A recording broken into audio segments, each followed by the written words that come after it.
Oke, Assalamualaikum warahmatullahi wabarakatuh. Selamat siang dan sore teman-teman semua. Sebelumnya saya ucapkan terima kasih karena sudah mengambil dan mengikuti perkuliahan psikologi komunikasi yang saya ampu. Baik karena kita sekarang dalam perkuliahan daring, tidak bisa bertatap muka secara langsung, maka nanti kita akan berkenalan melalui WhatsApp saja mungkin ya.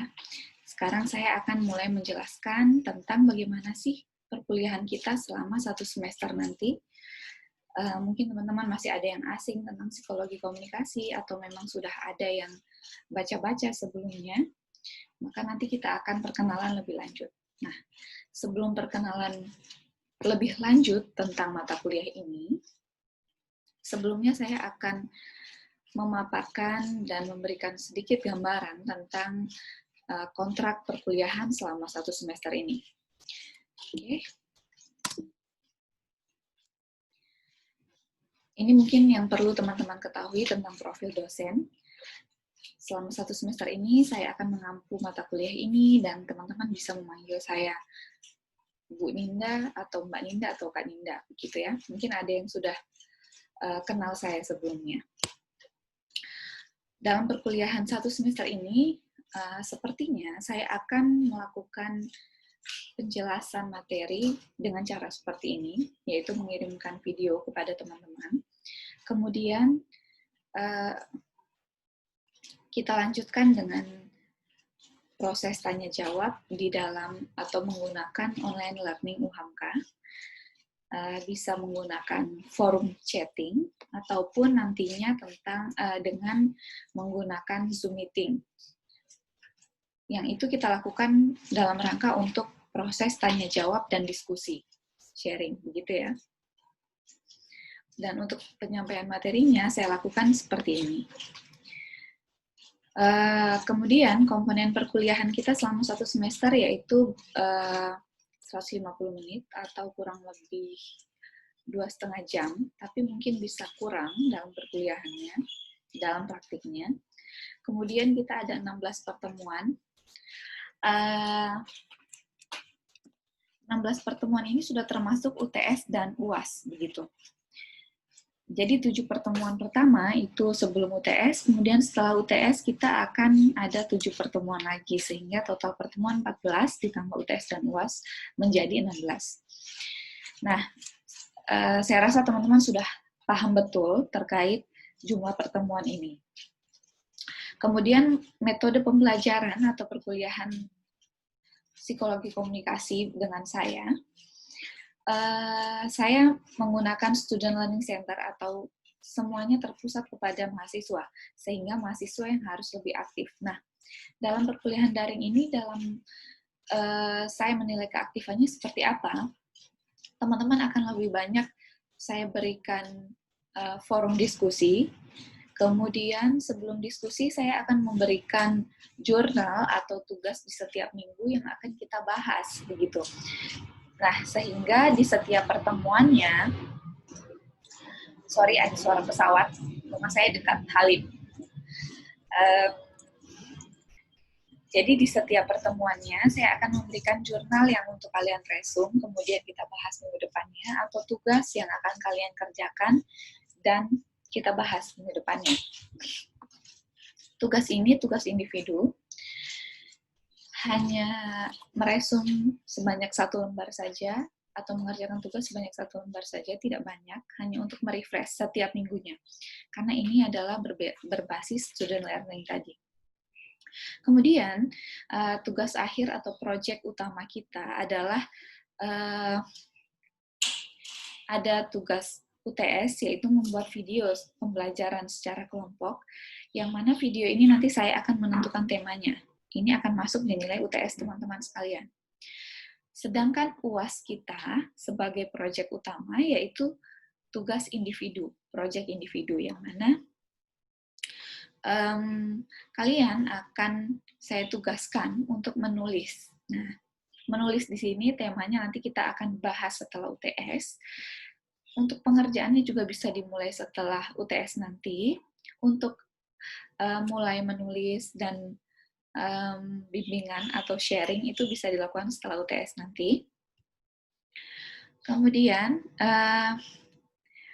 tulisan-tulisan teman-teman ini nantinya harus bisa dimuat dalam media online. Media online dalam arti di sini adalah blog, microblog, begitu ya. Nanti saya akan jelaskan lebih lanjutnya. Nah, kita masuk ke kontrak perkuliahan. Di sini yang perlu teman-teman perhatikan adalah penilaian. Saya menilai keaktifan dan juga sikap teman-teman selama perkuliahan online. Tentunya saya menilai sikap dari bagaimana dari kalian merespon diskusi online, kemudian kalian bertanya, kemudian kalian bertanya di sini melalui grup WhatsApp, ataupun nanti melalui chatting di online learning UHAMKA, ataupun melalui Zoom meeting kita. Tentunya ada beberapa aspek yang perlu kalian perhatikan mengenai behavior atau kesopanan dalam keaktifan bertanya nantinya. Dan ini saya ambil nilai sebanyak 10%. Kemudian tugas di sini persentasenya sama dengan nilai UTS, sehingga diperhatikan betul tugas setiap minggu maupun tugas besar, begitu ya. Tapi tugas di sini masuk ke tugas individu dan kelompok. Bisa teman-teman baca sendiri, ada tugas individu dan tugas kelompok ya. Yang paling besar adalah nilai UAS. Jadi sangat perlu diperhatikan terkait UTS dan UAS. Biasanya teman-teman di sini memusatkan perhatian di UAS atau di UTS-nya saja. Nah, jadi tolong diperhatikan persentasenya, UTS 25%, tugas 25%, dan UAS 40%, sehingga harus dikerjakan secara maksimal ya. Jadi ada 2 jenis tugas selama 1 semester ini, ada tugas individu, kemudian tugas kelompok. Nah, tugas individu ini apa? Tugas individu tadi yang saya jelaskan tentang meresum jurnal atau mengerjakan soal setiap minggunya. Kemudian ada tugas UAS. Nah, tugas UAS ini yang perlu diperhatikan tadi. Kemudian ada tugas kelompok. Tugas kelompok hanya ada atau dikerjakan pada saat UTS nanti, yaitu membuat video yang akan kita batasi, durasinya nanti kita bicarakan lagi, sekitar 3 menit maksimal atau 3-5 menit, yang ini bisa kalian unggah di channel YouTube kelas. Jadi nanti kita menentukan ketua kelas di grup WhatsApp mungkin ya. Kita menentukan ketua kelas, kemudian ketua kelas akan membuat channel YouTube, yang mana nanti channel YouTube ini akan kalian upload video UTS yang kita tentukan nanti, sepakati bersama. Kemudian linknya atau potongan videonya bisa kalian upload di sosial media individu kalian. Nah, video yang baik nanti atau video yang paling baik nanti akan mendapat apresiasi, begitu. Baik dari saya ataupun nanti dari Instagram Visip UHAMKA, begitu ya, yang mungkin bisa di-repost dan sebagainya. Oke, untuk kontrak perkuliahan ini masih bisa berubah terkait persentase atau penilaian dan penugasan juga. Kita masih diskusikan bersama, sehingga saya masih memberikan ruang kepada teman-teman untuk memberikan masukan seperti apa baiknya. Kita bicarakan nanti. Kemudian, nah, untuk tugas-tugas UAS atau UAS teman-teman nanti yang sebanyak 40% itu, contoh jenis-jenis media yang bisa kalian gunakan untuk atau sebagai platform mengupload tulisan kalian, yaitu seperti ini. Sebelumnya sudah ada mahasiswa-mahasiswa lain yang mengerjakan tugas dengan mengupload tulisannya atau di microblogging ini. Ini tidak berbayar. Bentuk tulisannya juga berupa artikel, kemudian opini, atau bisa juga dari studi pustaka. Bisa juga sangat tulisan-tulisan ringan. Kalian mungkin pernah baca Babe, bacaberita.com dan sebagainya, atau brilio.com, atau Kompasiana. Kemudian contoh-contoh di sini seperti mungkin pernah baca Magdalena. Itu semua microblogging yang teman-teman bisa registrasi secara gratis sebagai penulis, kalian tulis dan nanti diseleksi atau juga bisa tanpa seleksi, tergantung media mana yang kalian pilih. Jadi persiapkan ini dari sekarang, bikin akunnya, kemudian cobalah menulis di sana. Ada yang berbayar juga, maksudnya kalian menulis secara gratis, tapi kalian justru dibayar karena kalian menjadi respondennya dia, gitu. Kalian bisa menjadi penulis dan juga sekaligus dibayar. Kalau kalian mau mencoba yang seperti itu di Babe kalau tidak salah, atau di Brilionet. Nah, kalau yang saya tampilkan di sini, ini gratis semua. Jadi silahkan dicoba. Ini untuk tugas project UAS kalian. Jadi tolong dipersiapkan dari sekarang. Kenapa dari sekarang? Karena tadi saya sampaikan kepada teman-teman,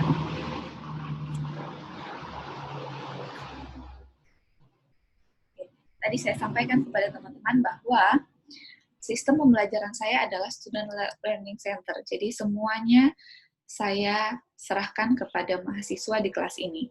Saya hanya sebagai mediator yang menyampaikan bahwa ada materi seperti ini, materinya seperti apa yang perlu kita pahami, dan apa yang perlu kita buat adalah itu tugas teman-teman sekalian. Begitu. Mungkin bisa dipahami. Nanti kita lanjut chatting, diskusi, setelah teman-teman menyaksikan video ini. Nah, referensi yang saya gunakan apa saja? Paling tidak, teman-teman harus punya satu di antara ini. Saya juga menggunakan jurnal. Jurnal-jurnal ini nanti saya bagikan kepada teman-teman secara gratis. Kalau untuk buku, silahkan mungkin bisa pakai e-book atau bisa beli juga. Bisa beli online, jangan khawatir ya. Kalian bisa memanfaatkan situs belanja online untuk membeli buku-buku ini. Nah, yang saya bold adalah buku pegangan utama. Begitu. Untuk perkuliahan ini, saya menggunakan Rahmat Jalaluddin, kemudian Jarvis, dan Alwisal ini. Untuk pengantar atau penjelasan utama, begitu ya. Sedangkan yang lainnya hanya melebur tentang beberapa materi-materi substansi, begitu. Baik, karena kalian sudah mengambil mata kuliah ini, sehingga saya sebagai mediator teman-teman harus menyediakan menu yang secara jelas bisa kalian lihat dan kalian dapatkan nantinya selama 1 semester ini. Menu apa saja yang kalian akan dapatkan?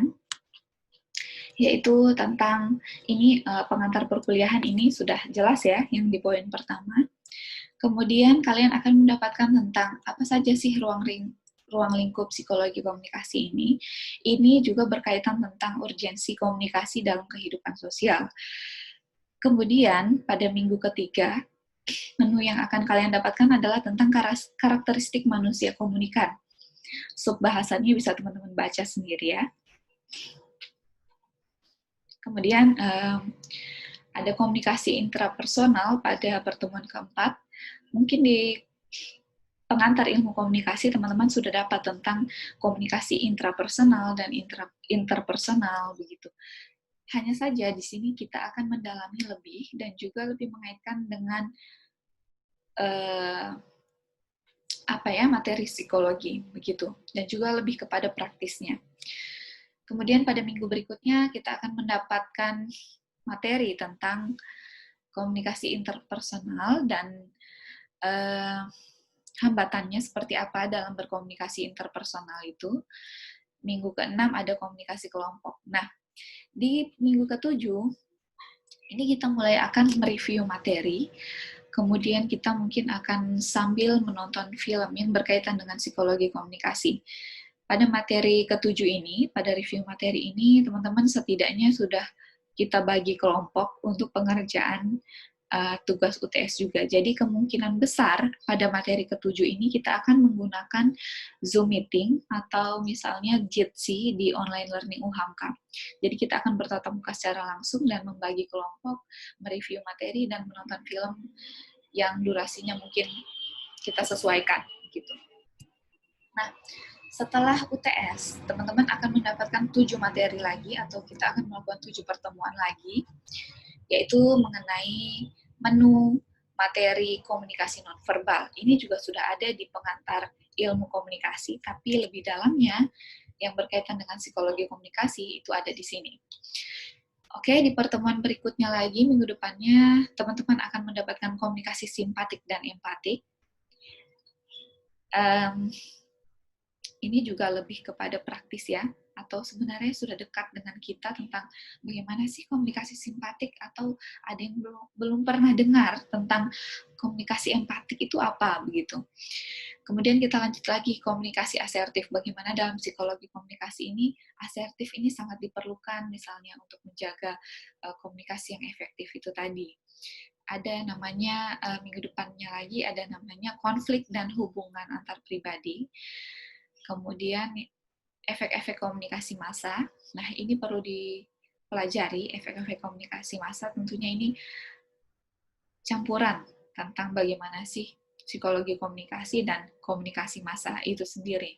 Mungkin teman-teman nanti ada yang sudah mengambil atau yang belum mengambil tentang materi komunikasi massa. Yang terakhir, pada pertemuan terakhir, menu yang paling penting adalah tentang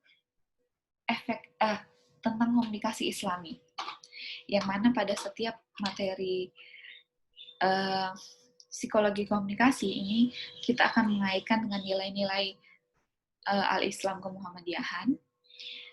Dan pada materi terakhir ini juga tentunya tidak lepas dari al-Islam kemuhammadiyahan, tentang bagaimana sih konsep komunikasi Islam yang baik menurut Al-Quran dan hadis dan sebagainya. Gitu.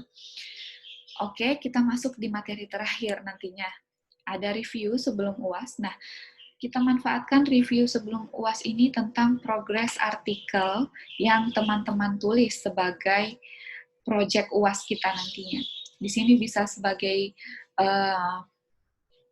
waktu atau pertemuan terakhir untuk berdiskusi dan mengedit naskah atau sebagainya, atau mungkin sudah ada yang terbit juga tidak masalah.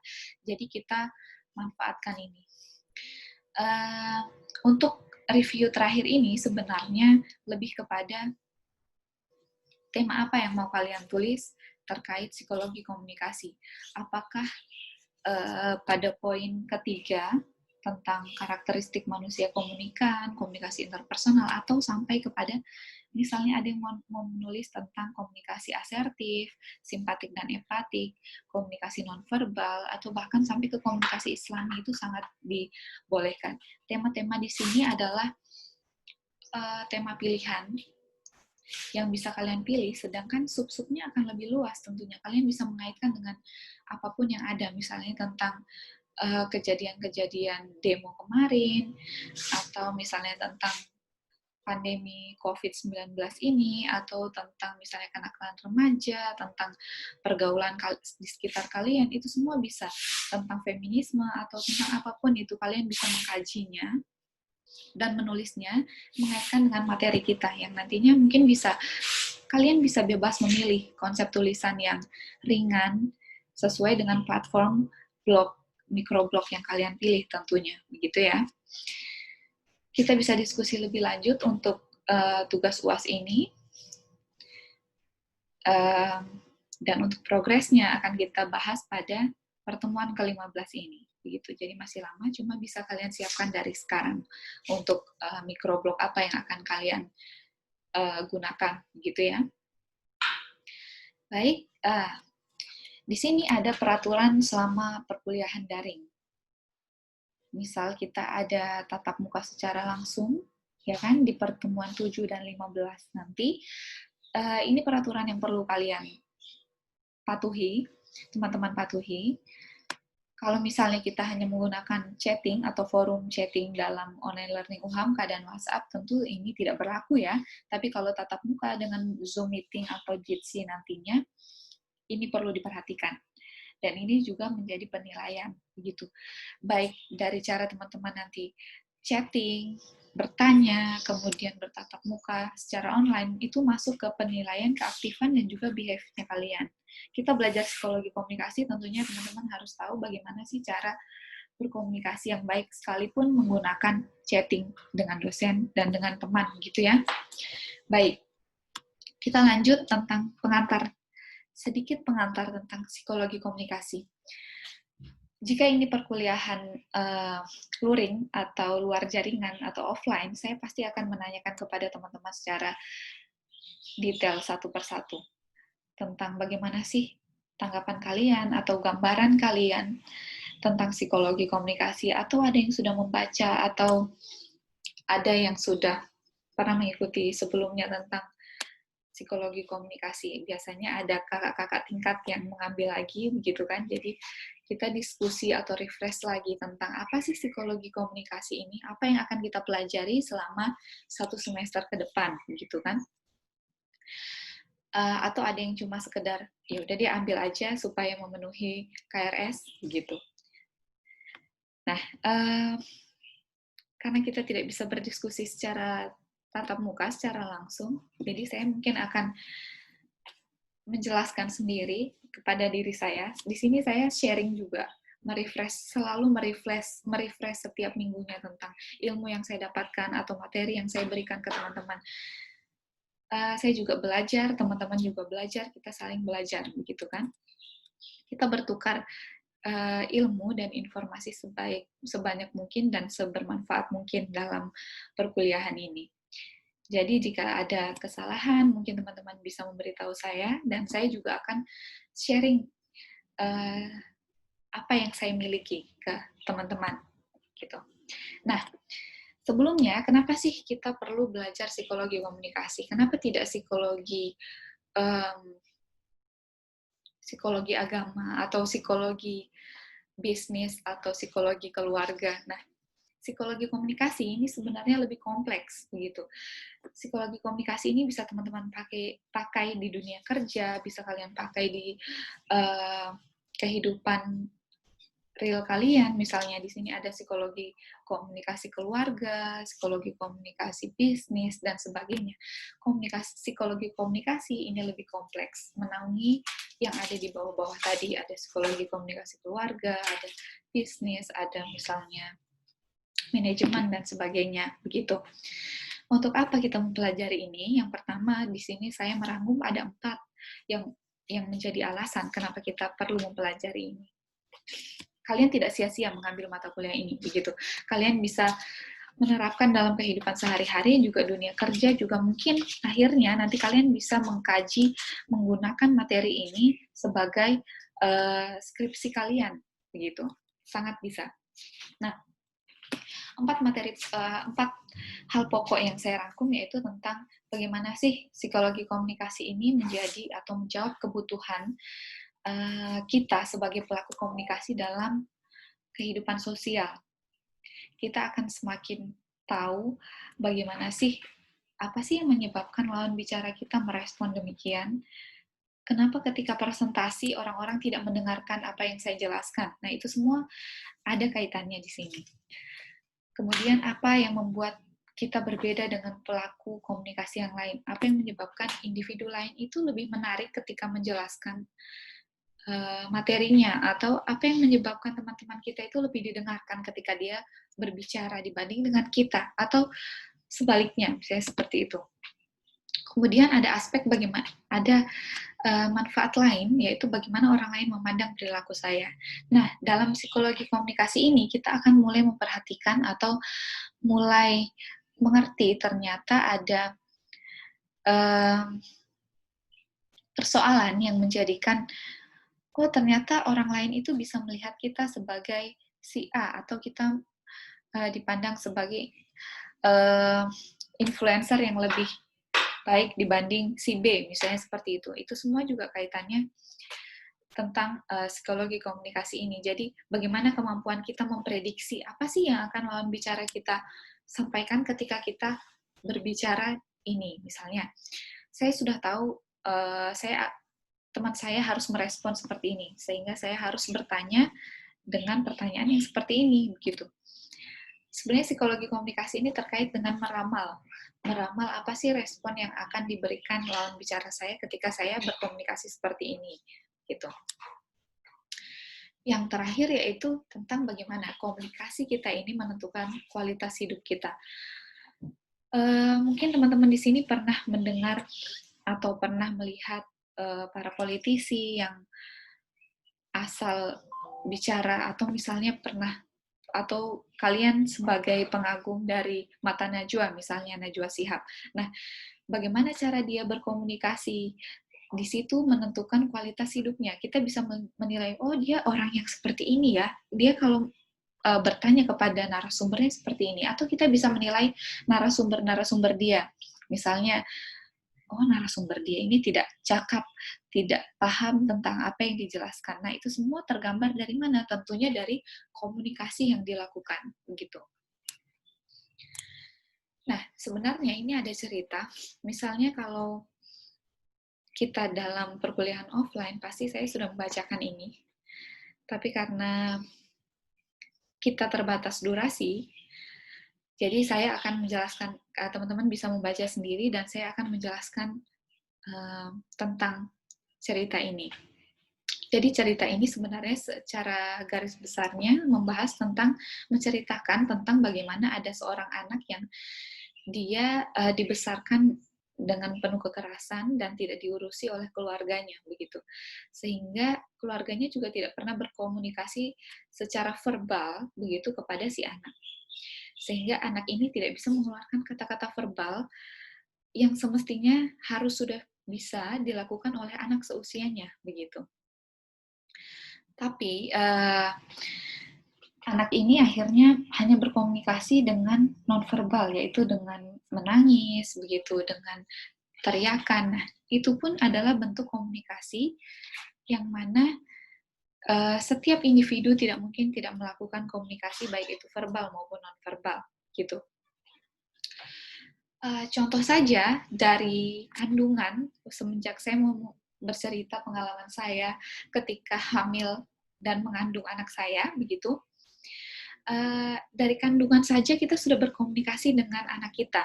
Misalnya, saya sudah sounding ke anak saya tentang nanti yang kuat ya, temani mama mengajar, atau yang kuat ketika kita sedang berada di perjalanan, atau yang kuat ketika misalnya kita harus presentasi di depan umum. Kamu jangan lemas, jangan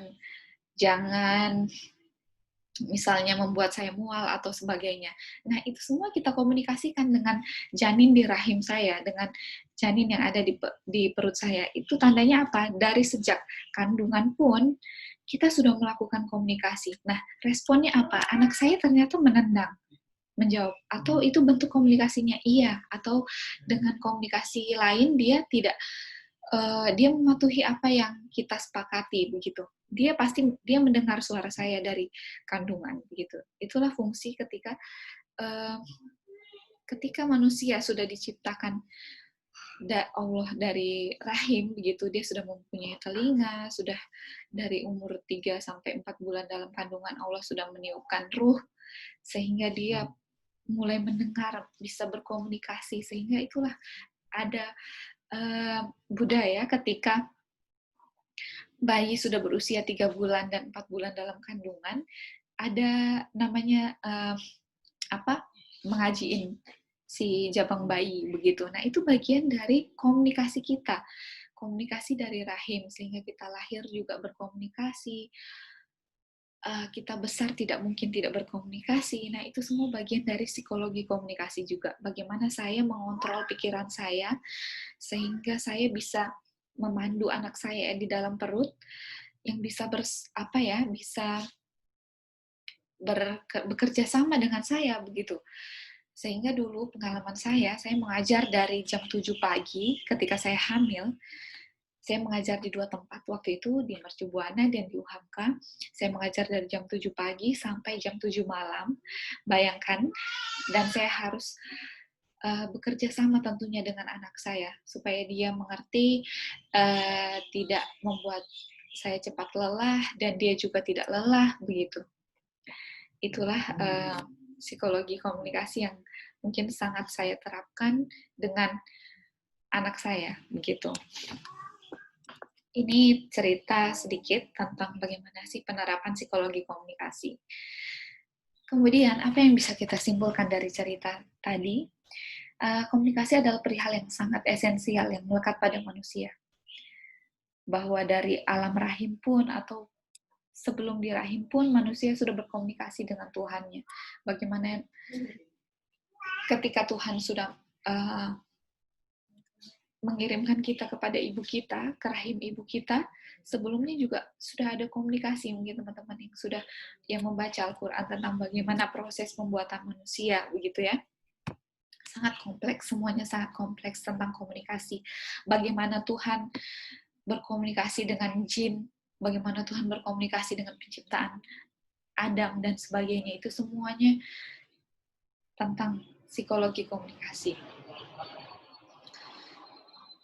Ada pesawat lagi. Oke.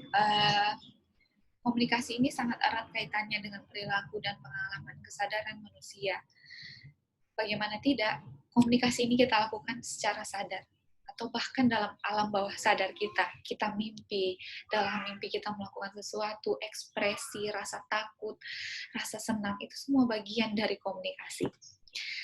Sebenarnya sangat menarik kalau misalnya kita bisa tatap muka, saya bisa melihat ekspresi teman-teman satu persatu, excited atau justru misalnya malas atau mengantuk dan sebagainya. Itu bagian dari komunikasi yang teman-teman lakukan gitu.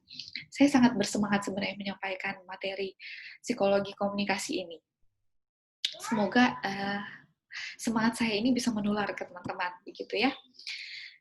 Nah, sedikit siraman, refresh, supaya kita melihat lagi tentang bagaimana sih firman-firman dari Nabi yang disampaikan, firman dari Allah yang disampaikan kepada Nabi tentang bagaimana sih Allah itu sesuai dengan prasangka hambanya, begitu. Ketika aku bersamanya ketika ia mengingatku, jika ia mengingatku saat sendirian. Aku akan mengingatnya dalam diriku, jika ia mengingatku di suatu kumpulan, aku akan mengingatnya di kumpulan yang lebih baik daripada itu. Sehingga siraman ini atau kajian sedikit ini mungkin bisa bermanfaat buat teman-teman, baik penjelasan saya tadi, baik tentang hadis ini, bagaimana tentang apa yang ada di pikiran kita ketika kita mengingat Allah, Allah juga akan mengingat kita. Itu apapun yang kita lakukan itu tergantung dari pikiran kita, psikologi kita, bagaimana hati kita itu, bersihnya hati kita akan mempengaruhi komunikasi kita, behavior kita, begitu. Nah, definisi psikologi komunikasi menurut para ahli sendiri ini sangat banyak sekali. Mungkin ada pertanyaan dari teman-teman tentang bagaimana sih definisi psikologi komunikasi, kenapa dikatakan bahwa manusia ini cenderung primitif menurut Sigmund Freud, bapak psikologi kita, mengatakan bahwa jiwa manusia itu sudah ada dalam kondisi yang terpendam, kemudian cenderung primitif. Nah, cenderung primitif ini dikatakan apa? Kita tidak berbeda dengan hewan. Kenapa demikian? Manusia ini yang membedakan adalah akal sehatnya. Dan bagaimana dia berkomunikasi dan bertingkah laku, behave-nya dengan baik. Itu yang membedakan. Itu saja, selebihnya sama semua dengan hewan. Bagaimana rasa lapar kita misalnya gini, saya ketika melatih anak saya yang usia 1 tahun ini adalah bagaimana dia menerapkan makan di setiap harinya misalnya. Kemudian melatih dia meletakkan misalnya membuang sampah setiap pagi, membuang sampah apa yang misalnya dia memegang bekas makanannya, bagaimana dia harus membuang ke tempat sampah, itu semua dilatih. Bagaimana dia harus makan setiap harinya, ini loh yang namanya makan, ketika dia dari minum ASI saja atau minum susu saja, kemudian dia harus makan, itu semua dilatih. Nah, insting makan dan dilatih, itu semua sudah dimiliki oleh makhluk primitif, termasuk hewan, begitu. Itu yang dimiliki manusia, itu sifat dasar manusia. Selebihnya adalah proses melatih emosi, melatih bagaimana cara berbicara, melatih bagaimana mengontrol pikiran kita, menanggapi komunikasi dari lawan bicara, itu semua melatih. Kita tidak apa-apa ketika kita bukanlah siapa-siapa ketika kita tidak berkomunikasi dengan baik. Itulah tadi kenapa di awal saya menyebutkan bahwa komunikasi itu menentukan kualitas hidup kita, sehingga ini akan melengkapi bagaimana sifat manusia yang dikatakan cenderung primitif ini tadi. Ketika manusia tidak bisa mengontrol emosinya, dia akan menjadi manusia yang barbar, mengekspresikan emosinya tidak dengan tepat, mengekspresikan emosinya dengan komunikasi yang kurang tepat, kurang tepat semuanya, yang harusnya misalnya dia hanya bisa menanggapi dengan dingin atau dengan baik, dengan wise, begitu dia mengekspresikan dengan menggebu-gebu. Nah, itu semua yang perlu diperhatikan dan dengan maksud definisi-definisi psikologi komunikasi ini. Nah, kita lanjut. Ini ada penyegaran sedikit mungkin buat teman-teman ARMY di sini. Saya bukan ARMY, tapi saya mengikuti apa sih perspektif atau persepsi yang kita dapatkan ketika kita melihat gambar ini tentunya akan berbeda setiap orang. Nah, itu bagian dari psikologi komunikasi. Ada yang menganggap bahwa itu sangat tidak menarik, atau ada yang menganggap ini sangat menarik, begitu. Itu semua kembali kepada perspektif kita, gitu. Pada mindset kita atau bagaimana kita menyikapi sesuatu, ya. Ada yang emosi mungkin emosinya tidak suka, sangat tidak suka dengan K-pop dan sebagainya. Atau justru ini juga bagian dari psikologi komunikasi. Bagaimana misalnya kita berkomunikasi yang tadinya menurut saya adalah, atau menurut presiden kita misalnya, Bapak Jokowi beranggapan bahwa ayo menerapkan protokol kesehatan ini, bla bla bla bla bla. Tapi ternyata pada kenyataannya seperti ini. Ini semua bagian dari pola komunikasi yang kita lakukan, komunikasi sosial, yang tentunya itu dipengaruhi dari bagaimana kejiwaan kita, bagaimana kondisi psikis kita, kondisi emosional kita. Untuk apa penggunaan psikologi komunikasi ini? Yang perlu teman-teman ketahui adalah psikologi ini menguak apa yang terjadi pada jiwa manusia, ya, pada kejiwaan kita tadi. Apabila kita merasa sedih, tentu akan tersampaikan dari proses komunikasi kita, begitu. Apabila kita merasa senang, biasanya tergambar dari raut wajah, dari ekspresi mata, dari sebagainya. Ini semua adalah komunikasi. Pakaian kita, kemudian warna lipstik kita, wangi parfum kita, itu semua bagian dari psikologi komunikasi. Tujuannya apa sih kita mempelajari psikologi komunikasi? Selama 1 semester ke depan ini, tujuan utama kita adalah tidak lain untuk menciptakan komunikasi yang efektif. Ada suara pesawat lagi, mungkin kurang terdengar suara saya.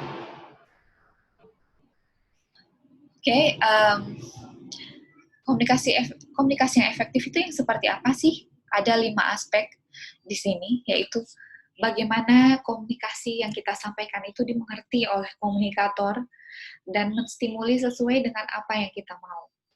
Kemudian menimbulkan kesenangan. Komunikasi yang efektif itu ketika menimbulkan rasa hangat. Atau pernah nggak teman-teman berkomunikasi dengan orang yang menurut kalian, gue lebih nyaman nih komunikasi dengan Ibu A dibanding dengan Ibu B, atau dengan si Ratna dibanding dengan si Ina, begitu. Nah, rasa nyaman itu adalah bentuk dari komunikasi yang efektif itu tadi. Mungkin dia lebih pintar, tapi tidak membuat kamu lebih mengerti, tidak membuat kamu lebih nyaman dalam berkomunikasi. Itu semua bagian dari komunikasi yang efektif. Ada orang yang lebih pintar, tapi dia tidak mampu menyampaikan, memberi pengertian, memberikan rasa senang ketika berkomunikasi. Atau bahkan tidak mempengaruhi sikap, tidak persuasif, tidak membuat kita tergerak hatinya untuk, oh iya benar ya, kayaknya gue harus berubah, atau kayaknya gue harus ngelakuin ini, gitu. Tidak ada persuasif, gitu. Tidak menimbulkan hubungan sosial yang baik. Nah, komunikasi efektif ini haruslah bisa menimbulkan hubungan sosial yang baik. Bagaimana komunikasi yang kita lakukan itu justru bisa meningkatkan rasa erat hubungan, atau misalnya komunikan kita menjadi lebih senang berkomunikasi dengan kita, lebih akrab dengan kita, begitu, lebih menghargai kita. Itu semua bagian dari komunikasi efektif. Dan yang terakhir adalah komunikasi dikatakan lebih efektif, akan efektif jika bisa menimbulkan tindakan. Nah, kenapa demikian? Tindakan itu adalah hasil akhir dari seluruh proses komunikasi. Bayangkan jika kita sudah belajar psikologi komunikasi, tetapi kita belum mampu menyampaikan atau memberikan efek tindakan kepada komunikan kita. Misalnya, saya berkomunikasi dengan teman-teman, tapi di sini ternyata teman-teman tidak membuahkan tindakan yang oke, ternyata gue harus berkomunikasi dengan baik nih. Misalnya berkomunikasi dengan dosen, berkomunikasi dengan teman sebaya, dengan orang tua, tahu kaidahnya, kemudian sudah bisa mulai merubah pola komunikasi dengan baik, itu semua adalah hasil dari bagaimana saya menyampaikan ke teman-teman begitu. Kalau misalnya teman-teman berubah ke arah yang lebih baik, menimbulkan tindakan yang lebih baik, itu tandanya komunikasi ini berhasil. Tapi misalnya belum, ya berarti komunikasi yang saya lakukan kurang efektif. Bisa saja kata-kata saya belum bisa dipahami, atau misalnya kalimat yang saya sampaikan itu kurang menyenangkan, begitu. Ini penyampaian singkat tentang pengantar psikologi komunikasi ini. Semoga teman-teman bisa memahami, kemudian kontrak belajarnya tadi bisa kita diskusikan tentang bagaimana persentase tugas dan UTS UAS dan keaktifan mungkin, atau sudah sepakat. Kalau sudah sepakat, silakan sampaikan di grup kita. Kalau belum juga silahkan disampaikan di grup kita. Kemudian tentukan ketua kelasnya, nanti saya akan tulis bahwa kita sudah menyepakati perkuliahan kita tentang selama 1 semester ini dengan cara seperti ini, dan juga menggunakan chatting di online learning UHAMKA. Kemudian tugas-tugas juga sudah saya upload di online learning UHAMKA, dan kalian juga pengerjaannya melalui online learning UHAMKA, begitu. Tapi untuk penyampaian materi saya akan melakukan seperti ini selama 1 semester. Semoga teman-teman bisa lebih memahami dan menangkap sesuatu lebih jelas dari cara penyampaian saya dengan menggunakan media ini, begitu. Ada sedikit siraman lagi tentang bagaimana jika kita berbuat baik, maka kita akan berbuat baik untuk diri kita sendiri. Tapi begitu pula sebaliknya. Begitu yang disampaikan oleh Allah dalam surat Al-Isra ayat 7. Oke, semoga pertemuan kali ini bermanfaat. Lebih dan kurangnya mohon maaf, saya hanya sekedar sharing, tapi bisa saja sharing ini ada sedikit kesalahan, karena kesalahan datangnya dari kita. Semoga Allah mengampuni kita dan membimbing kita ke jalan yang lebih baik dan menjadikan kita orang yang bermanfaat untuk sesama. Baik, saya akhiri. Wassalamualaikum warahmatullahi wabarakatuh.